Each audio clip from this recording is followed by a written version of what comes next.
I think on this theme of potentially elevated volatility in bond markets, it's not just bond yields and how we manage duration that will be important.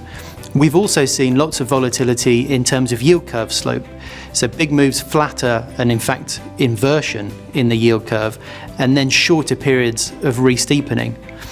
And away from curve, we're now starting to see some volatility in currencies as well.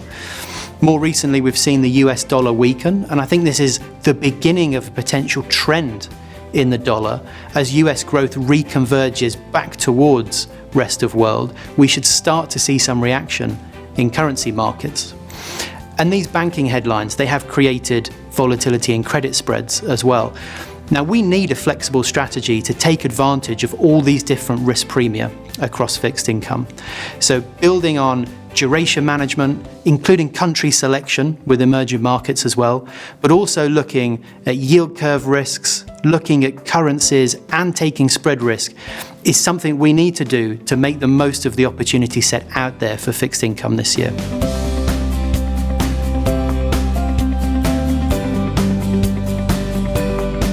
This is a strategy and a team that don't just focus on a structural risk, such as being long credit for all of the cycle, or chasing yield in a certain direction, be it high yield markets or EMD.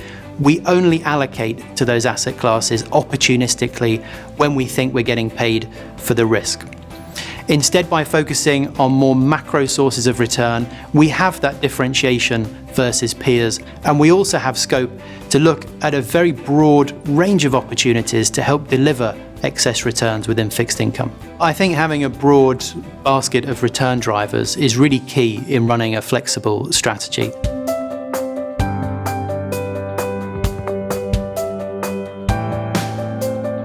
Well, I think this gets to the point that investing on an inverted yield curve certainly has a yield challenge.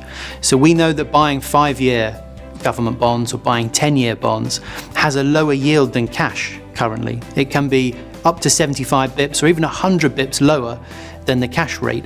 So we have to ask ourselves the question, do we really expect positive price returns from fixed income this year to help compensate or offset that yield challenge? Now, I think with the carry that we can embed into our portfolios and some of the use of credit or EMD to help offset that yield drag, we can still get to a competitive yield. But at the same time, we have a strategy that has lots of potential upside. We've seen in some of the recent banking headlines just how violently yields can react to bad news. US Treasuries fell up to 100 basis points on some parts of the curve. So by looking at a flexible fixed income strategy this year, you give yourself lots of potential upside if the market becomes constructive. You don't really sacrifice that much yield relative to a cash rate.